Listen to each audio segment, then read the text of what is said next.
नमस्कार जी। मेरा नाम दीपक है और मैं आयुर्वेदा वैदिक न्यूट्रिशन फूड सप्लीमेंट को पूरे हिंदुस्तान में प्रमोट करता हूं।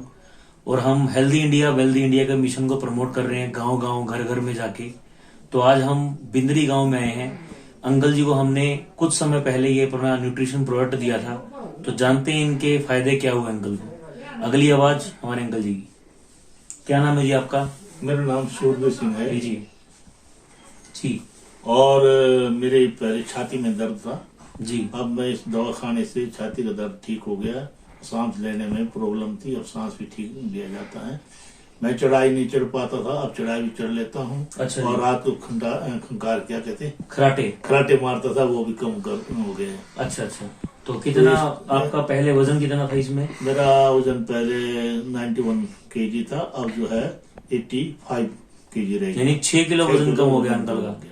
तो बहुत बढ़िया। अभी आप कितने महीने हो गए आपको इसका इस्तेमाल करते ये हुए? 2 महीने अब पूरे हो गए हैं, अब तीसरा महीना मैं फिर दवाई ले रहा हूँ। जी आगे जी। आगे पूरा तो हम ये food supplement all over India में हर किसी को प्रमोट कर रहे हैं, तो आप दर्शकों को क्या बताना चाहते हैं इसके मैं बारे में? दर्शकों को बताना चाहता हूँ कि दवाई बड़ी अच्छी है, इस दवाई का तुम सेवन करें और अपने हेल्थ को बड़ा अमल हो दे। चलो धन्यवाद जी।